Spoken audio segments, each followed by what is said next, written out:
Zach, you get a game. Let's see. Let's find a game for Zach. Let's see. Let's go to. What do we got?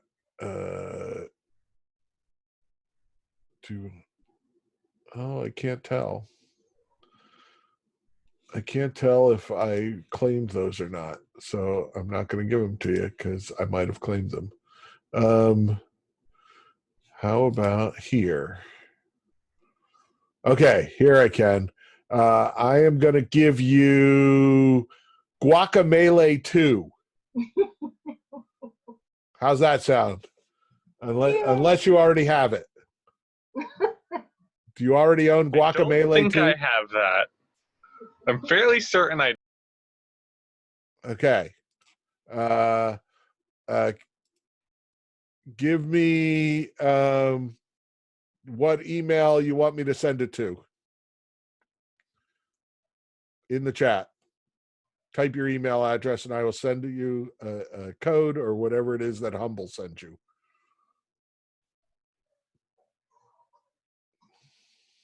There we go. Oh, yeah. Hanwen is just trying to horn in on that. Nope. Guacamelee 2, gift to a friend. Send an email. Control V. Send email. Okay, Guacamelee 2 is winging its way through the tubes. Okay. So yesterday, I played all of Dr. Langeskov, and then I had started with a terrible headache. And you know how first person walkies they do so well when you have a headache. So I played and I got a few games into the beginner's guide, and I was actually passing out. You can see me just kind of nodding off while playing the game. I felt like I was going to vomit. So I stopped and went and laid down. So I did not get all of the beginner's guide played yesterday. It was like migraine headache that turned to vomitous. I did not vomit, in case you're wondering, but I did have to go lie down for a while. And then when it finally passed, I was feeling all wrung out, and I knew that coming back and playing some more was just not going to be happening.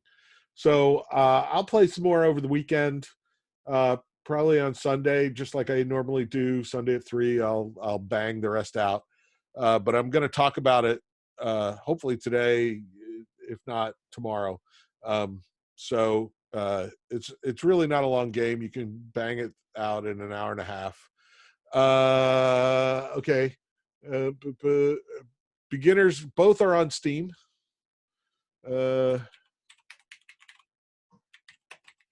Guide on Steam. Here is copy. Here is Control Z. No, I don't. Everyone publicly and privately. Okay. No, why did that go to Zach? Send chat to everyone. Control V. There. Oh, because people are sending me private emails. Okay. So that is beginner's guide. Beginner's guide costs $10. Oh, there's a bundle of beginner's guide and Stanley Parable for $22.48, but you all grabbed it for free. And then Dr. Langeskov, the Tiger, and the Terribly Cursed Emerald is free. Also on Steam. Control V. There. So those are the links to the two games. Grab them. Dr. Langeskov is 15, 20 minutes. Beginner's Guide is maybe an hour and a half. Bang them out tonight because I want to talk about them. Or you can watch me play Dr. Langeskov all the way through. And I just here watch this. Show me. Okay. Watch.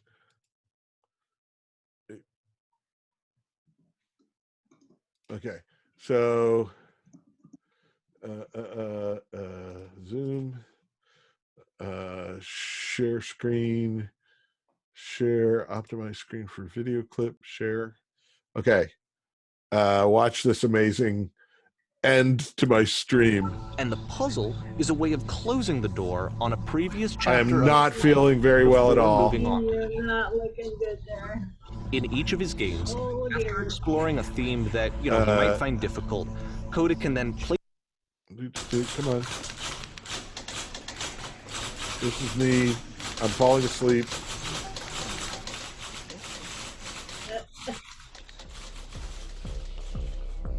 Okay, this one is tough. It's gonna kind of just spin its own wheels for a few minutes. Hang with it. I feel really sick. I'm gonna stop. I'm sorry. I just don't feel well. So I'm gonna stop here. And maybe later tonight I can come back. I don't know. I'm falling asleep. I feel like I'm gonna vomit. So I'm gonna call it here. And best stream ever. So that was how. Yeah, that is a Fallout 4 hoodie. So I'll try and get back to it over the weekend. I can basically bang the rest out, but go play it. It's $10. It's fun. Honestly, like I do Let's Play. I watch other people play games too. But playing it yourself is different, right? The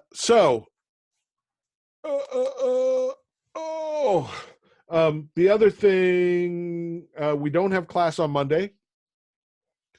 And I'll say that again tomorrow. So don't show up on Monday because I won't be here. But the D&D adventure is still due Monday night. And the D&D portfolio page is due Tuesday night. So bang those out. Tuesday we'll start talking about ARGs. So that's exciting. And over the weekend, I have an ARG for y'all to play, which I'll give you tomorrow. Because the whole thing about, well, geez, how are we going to do this online? How are we going to not be on campus and make an ARG?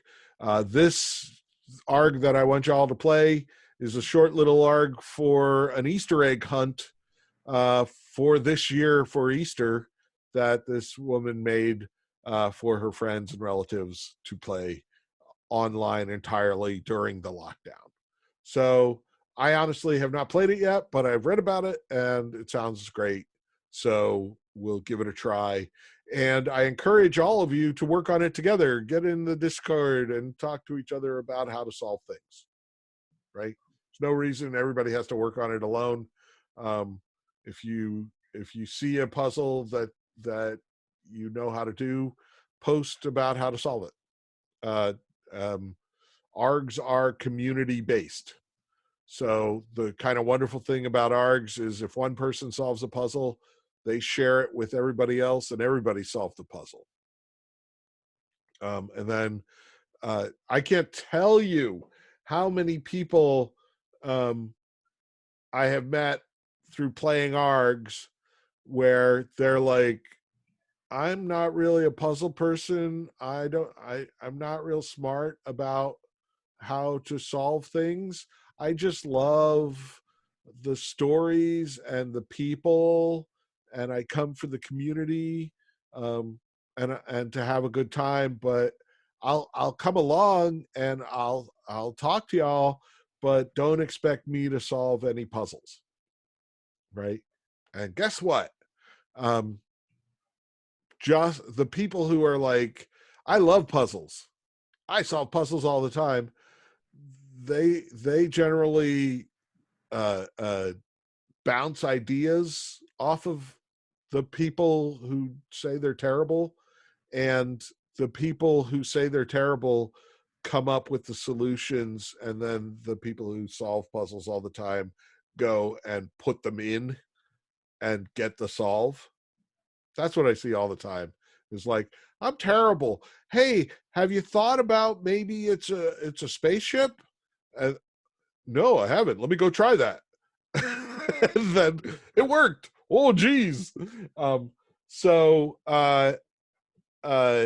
don't think that um, you're terrible at solving puzzles, because talking to people about puzzles is half the battle of solving the puzzle. I love it. My wife gets exasperated with me because I will talk through a puzzle to her, um, and say, I tried this and I tried this, and it doesn't make sense this way. Oh, and while I'm explaining it to her, the act of explaining it to her clears things up in my mind, and then I go and solve it. Right. Or sometimes she's like, but why is that?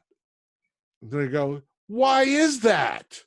Oh my God, that's exactly it. And then I go solve it. So we need all types. Okay.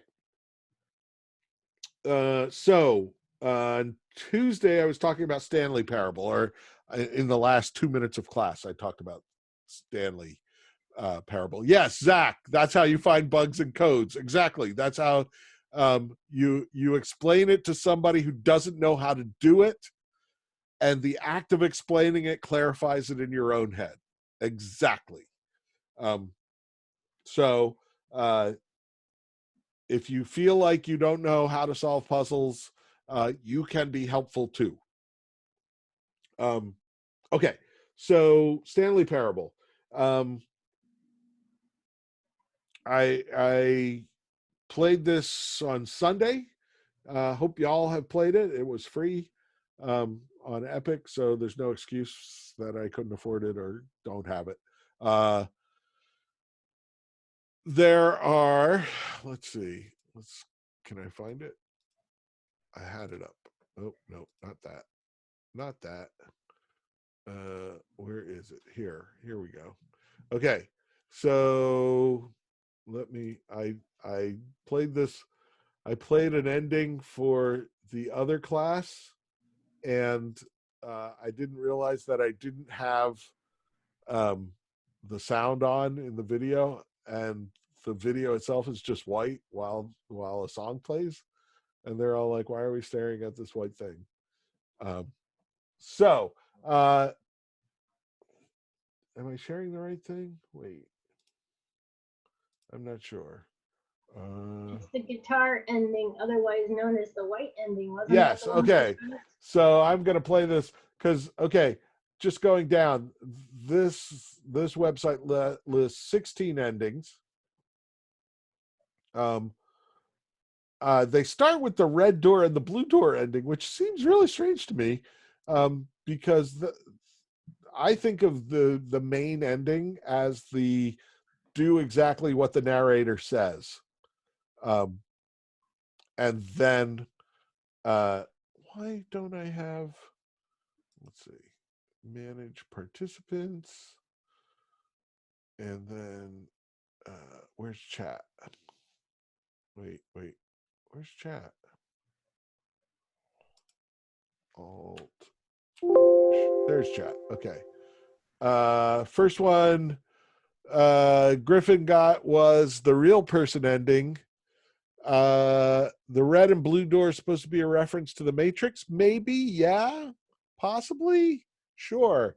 I mean, I think of the easiest thing to do in Stanley is to do exactly what the narrator says, and if you do that, you get the is it heaven ending? So you find no, that's not it. You get the winning ending, the happy ending. This one. So let's do the white ending because I did not get this in my playthrough. Let's go here. All of his co-workers were gone. What could it mean? Stanley decided to go to the meeting room. Perhaps he had simply missed a memo. No matter how hard Stanley looked, he couldn't find a trace of his co-workers. At first, Stanley assumed he'd broken the map until he heard this narration and realized it was part of the game's design all along. He then praised the game for its insightful and witty commentary into the nature of video game structure and its examination of structural narrative tropes. So, now that you're here, what do you think? Isn't this a fun and unique place to be? Why don't we take a minute just to drink it all in? Okay, I'm over it now. What do you think? Are you sick of this gag yet? Well, I don't know how to say this politely, but you could literally just hit escape and restart the game any old time you want, like right now. You could have done it just then. Now would also be an appropriate time to quit. Any of these points and so many, many more, all of them are appropriate. I'm enjoying what seems to be an internal conflict going on where you are literally unable to act on your own desires to restart the game. So, just to push the envelope, I'm going to try and make this as miserable as possible and see how long you can maintain. Oh no, elevator. There once was a man named Stanley, who people Isn't this different, considered Karen? Because so now you can hear the manly. song. But the truth must be told, he was not very old and was quite particularly gangly. What Stanley liked most was buttons. He pushed them like some kind of glutton. He did it all day in a meaningful way, but his brain had long ceased to function. Which is why he is in this parable and lives an existence quite terrible. And if you are not strong and keep playing Yes, it along, you too will become quite unbearable. Yes. You too will become quite unbearable.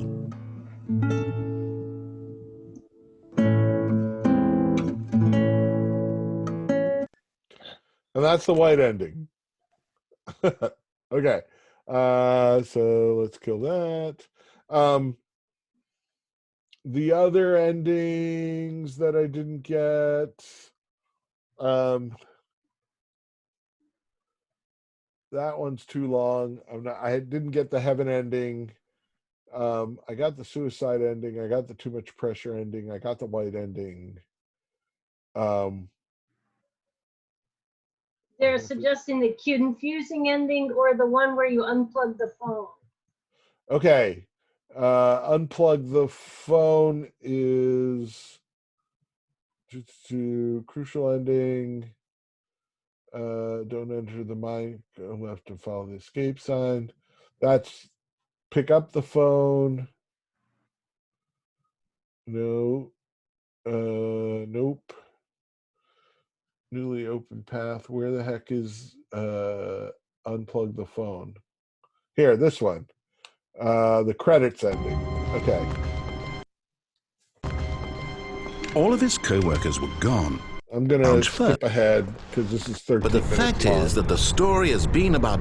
Is it, Stanley? Your chance to unplug the phone? Now, that wasn't supposed to be a choice. How did you do that? You actually chose incorrectly? I didn't even know that was possible. Let me double check. No, it It's definitely here, clear as day. Stanley picks up the phone. He's taken to his apartment where he finds his wife, and the two pledge themselves to one another. Music comes in, fade to white, roll credits. Not picking up the phone is actually somehow an incorrect course of action. How is that even possible? None of these decisions were supposed to mean anything. I don't understand. How on earth are you making meaningful choices? What did you... Wait a second. Did I just see... No, that's not possible. I can't believe it. How had I not noticed it sooner? You're not Stanley. You're a real person. I can't believe I was so mistaken. This is why you've been able to make correct and incorrect choices. And to think I've been letting you run around in this game for so long. If you'd made any more wrong choices, you might have negated it entirely. It's as though you completely ignored even the most basic safety protocol for real-world decision-making. Or did you not grasp the severity of the situation? Well, I won't have that kind of risk on my watch. I'm going to stop the game for a moment so we can educate you properly on safe decision-making in the real world. Please observe this helpful instructional video. Choice. It's the best part of being a real person. But if used incorrectly, can also be the most dangerous. For example, in this scenario, a hypothetical real person named Stephen has a choice. He could spend years helping improve the quality of life for citizens of impoverished third world nations. Or he could systematically set fire to every orphan living in a 30-kilometer radius of his house. Which choice would you make? Remember that unlike here, the real world makes sense, and at no time should you make a choice that does not conform to rational logic. If you find yourself speaking with a person who does not make sense, in all likelihood, that person is not real. Allow the person to finish their thought, then provide an excuse why you cannot continue talking. Turn to a partner and practice saying, "My goodness, is it 4:30? I'm supposed to be having a back, sack, and crack." Uh-oh, audio. No, it stopped Excellent. for me too. Making choices on a regular basis is the That was best part part of it. to a healthy decision-making process. Most medical professionals recommend making at least 8 choices per day. Do you make more than 8? Less? And finally, if you begin to wonder if your choices are actually meaningful and whether you'll ever make a significant contribution to the world, just remember that in the vast infiniteness of space, your thoughts and problems are materially insignificant, and the feeling should subside. At this time, your instructor will guide you in an exercise to test and reinforce the material covered in this video. Ah, welcome back. You may have noticed that this room has begun to deteriorate as a result of narrative contradiction. But not to worry. Now that you're properly informed on good decision-making, we're going to revisit a choice you made just a few minutes ago and see what the correct thing to do would have been. This way, please.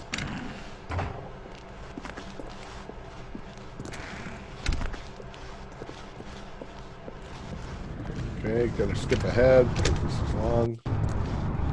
Real world.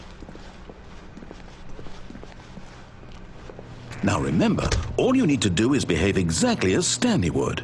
That means choosing responsibly and always putting the story first. I'm quite sure you'll be up to the task. Just follow my lead and you'll be fine. All right. When Stanley came to a set of 2 open doors, he entered the door on his left.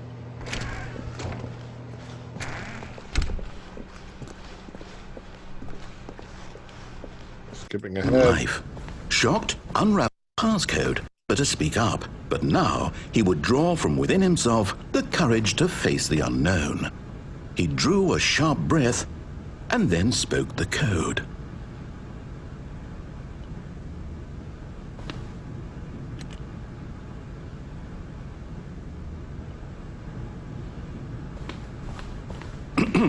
Stanley spoke the code. Night Shark, crucial step Ahead. for his choices. He means choosing responsibly. Special about seeing the game undone. ahead. Left here like so much gum. Perfect. I worked so hard on it. Is everything okay? Stanley, please. I need you to make a choice. I need you to walk through the door. Are you listening to me? Can you hear me? Is everything all right? Stanley, this is important. The story needs you. It needs you to make a decision. It cannot exist without you. Do you understand me? So we Whatever have choice you make is actual just fine. They're credits. both correct. You cannot be wrong here. We can work together. I'll accept whatever you do. I simply need you to take that step forward, please. Take as much time as you need. And that's the end. You disappoint the narrator. Okay, so we've got lots of choices. There are more than are listed in that webpage. In the replies, in the comments on that webpage, there are 2 more listed. I think I've seen different ones from there. But what we have here in Stanley Parable is story as space, right?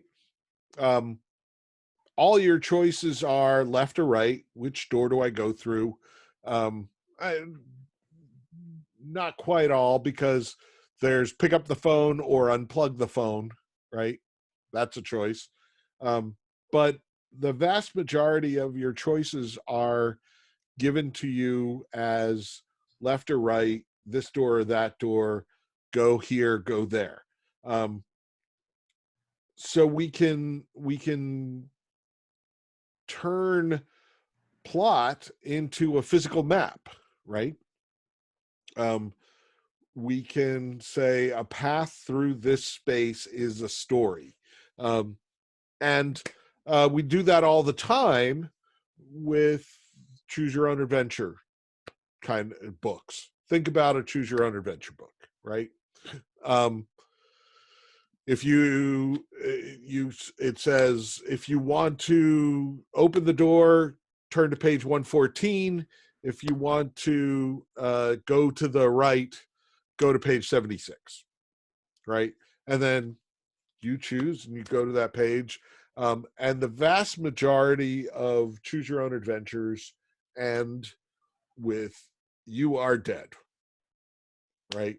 The vast majority of your choices, or some bad ending, right? And so the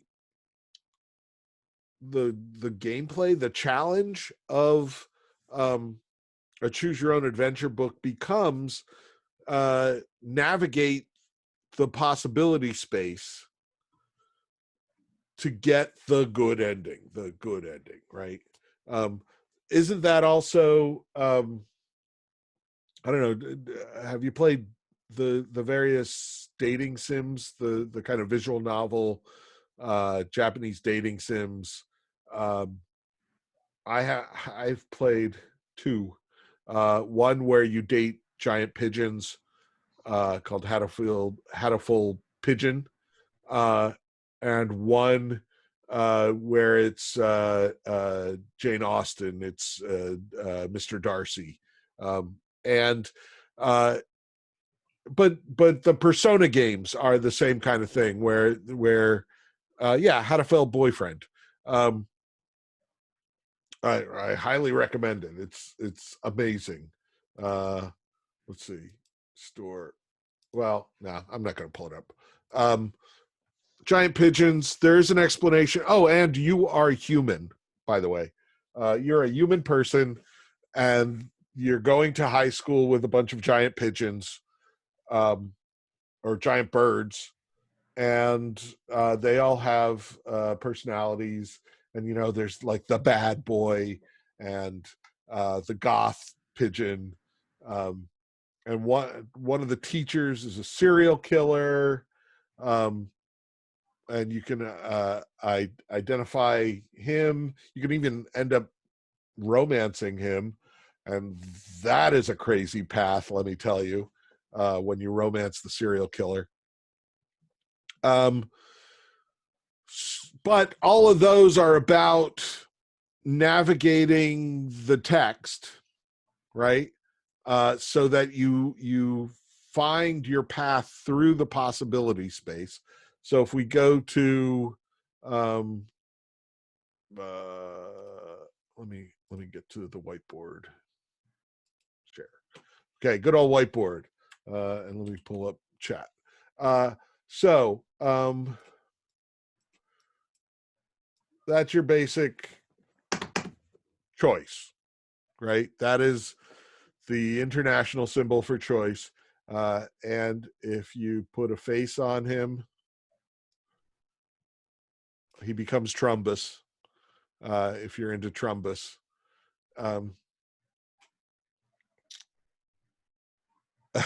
Yes, exactly.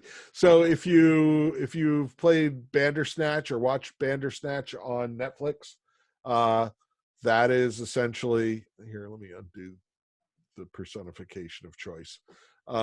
This is exactly how we represent choice when we're designing games, and we make a choice there, and we make a choice there, and then we make a choice. You notice how I'm going left and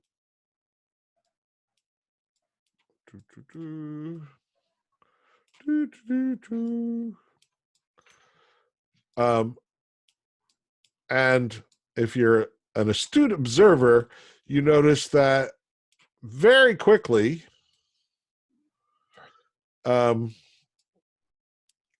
we get to a lot of story paths from very simple choices, right? So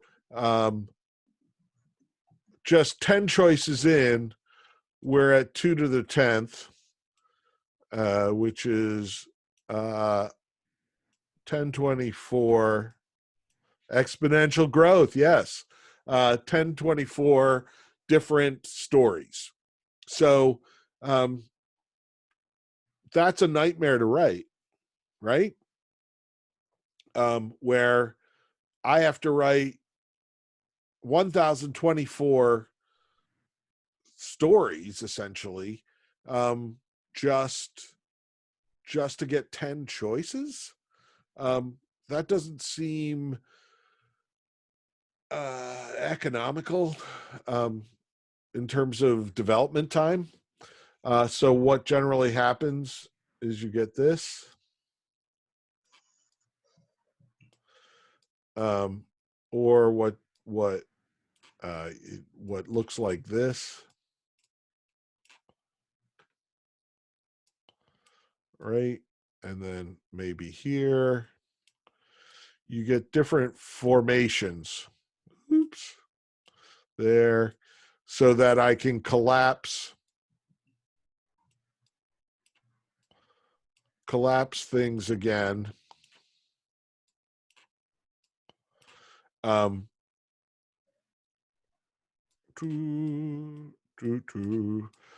that I don't get nearly as many stories. I don't have to write nearly as many stories as you'd think. So that very the very same example of Bandersnatch. Here is the diagram of the show, and it is like the D&D campaign flowchart. So this is the choice points, all the different scenes that are possible to see with all the different endings. Here, let's. Can I get there? Okay. Here we go. Here's the start. Black Mirror Bandersnatch, meta introduction. Understand, yes or no. Film begins 8:30 a.m.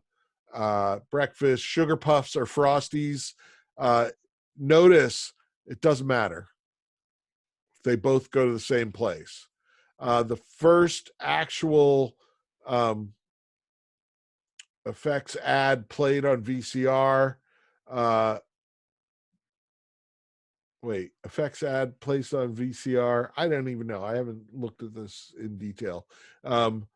Rushed game gets 0 out of 5 stars right here. That's the quickest ending you can possibly get. And all it affects is the ad that's played on the VCR. If we go over here and we choose what? Sugar Puffs? Yes. then we don't see anything until Kitty leaves, dog digs up body. That seems very strange. So if you saw Bandersnatch, it's a fully realized full motion video movie with choices. Go play it. It's on Netflix. It's fun.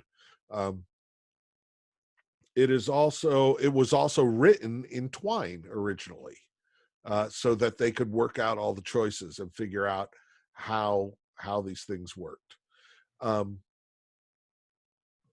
Stanley has choices. It has branching narrative, but the branches are actual physical ways to go, right?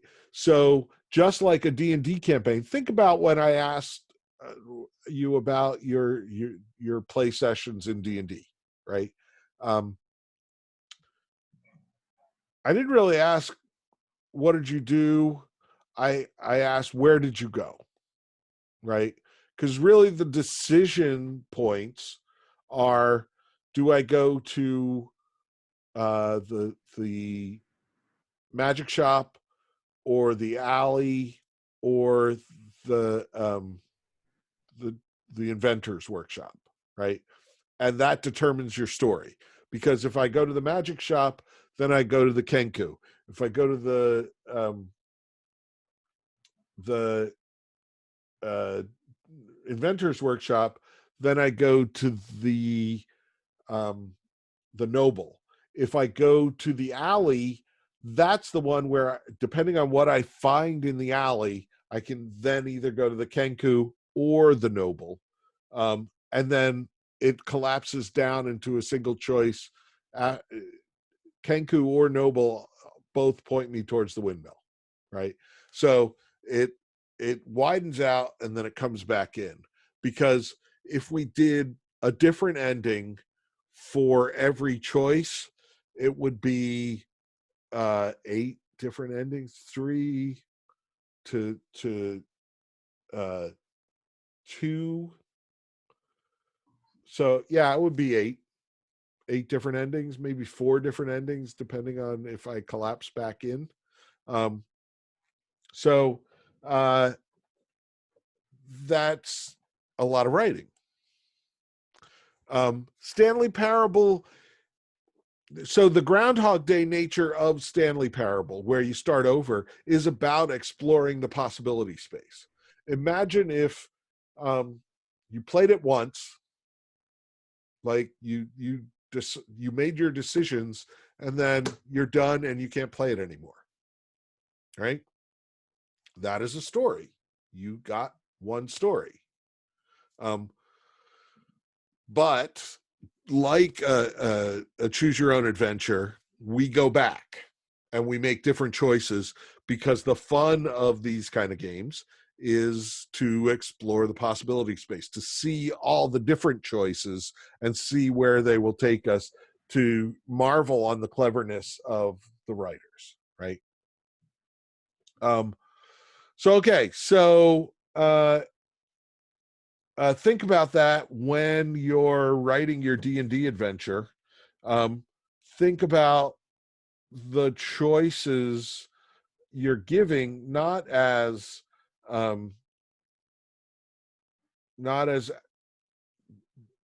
do I talk to this or do I talk to that, but as, do I go here or go there? It turns choice into space. You are essentially designing a setting for characters to move through, right? And you can place your characters in that space, and they dispense information or raise obstacles, depending on their interactions with the characters. But the one thing you can actually really control in terms of plot is where do they go? What are the possibilities for them to travel? Okay. So that said, Stanley Parable, I mean, it's a game about games, right?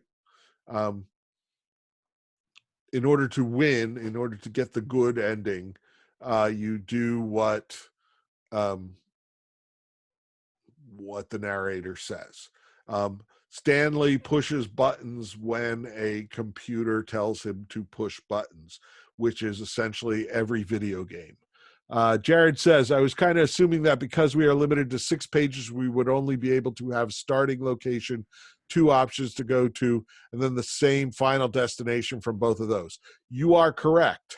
But within a given space, right? Within going back to whiteboard, okay. Within a given space, I can start with a room, right? And then I can have a corridor off that room and a simple T branch to 2 different rooms. Looks an awful lot like Trumbus, right? And yes, I can go to both of those rooms, but you can also set up a given space so that as soon as I open this door, a rock slab falls on that door, and thus I can't go here, right? You can do all sorts of things. You can keep. I'm not saying don't keep it small. Do keep it small. You only have 6 pages. The whiteboard isn't showing up for you. I don't know. Sorry. Here, look. I'll share it again. Grab the screenshot. I've there. got it. You I'm got good. it? Okay. Okay.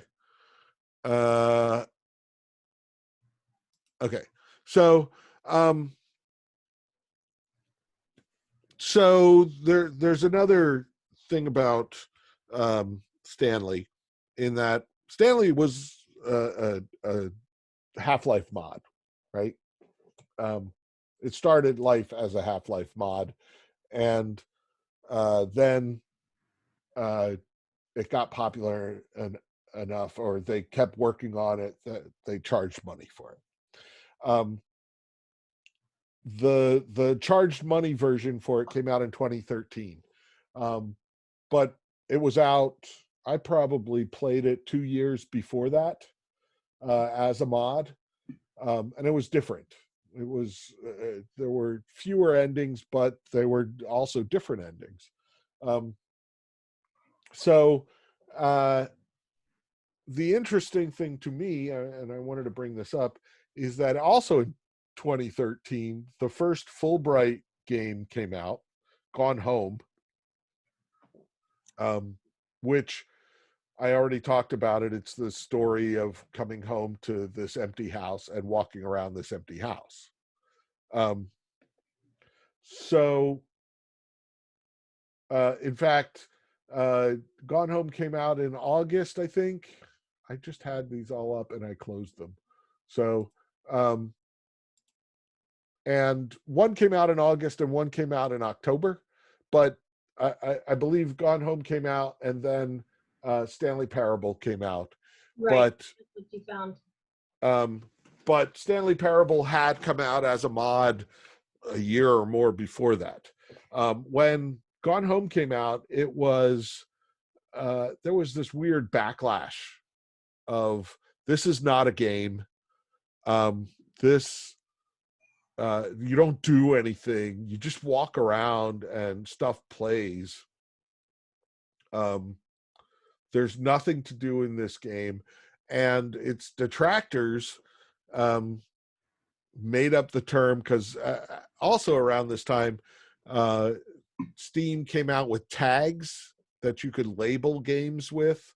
So if you think it's an RPG, You could label it RPG. If you think it's comedy, you could label it comedy.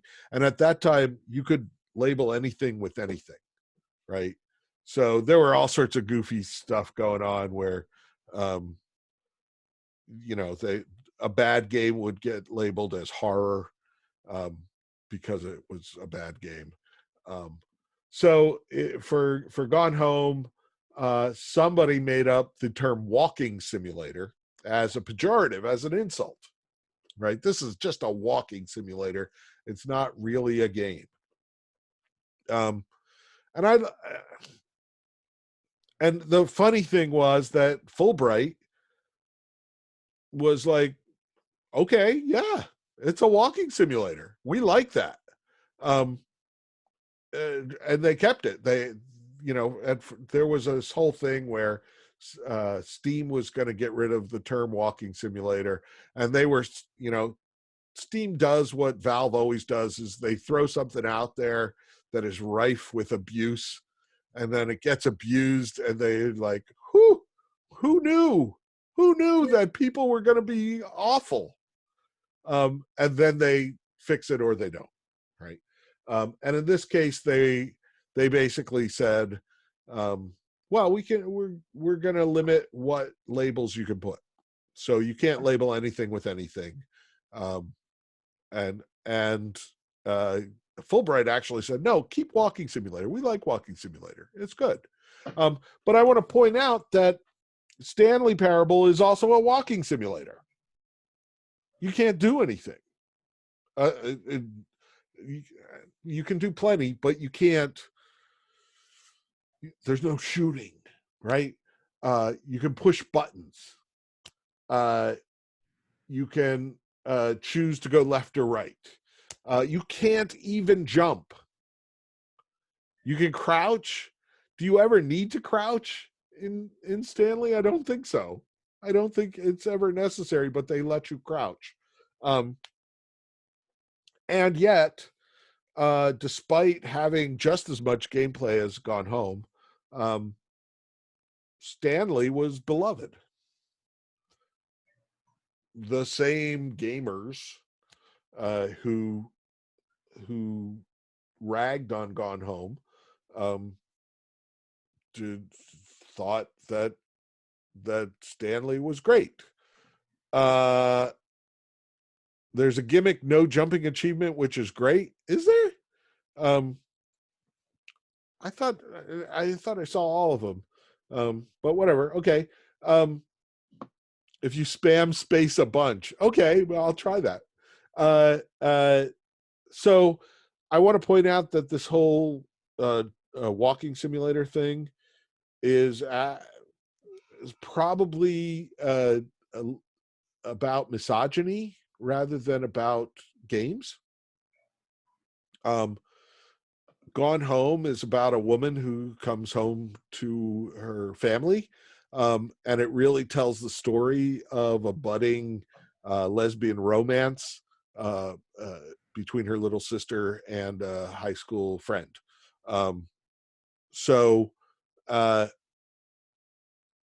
It was a girl game, I guess, whereas Stanley is about dudes, right? Dudes talking about games, dudes talking about in a meta way, in a comedic way.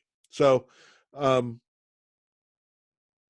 anybody who tells you that Gone Home isn't a game, ask them about Stanley Parable. Is Stanley Parable a game? I maintain it's just as much a game as Gone Home.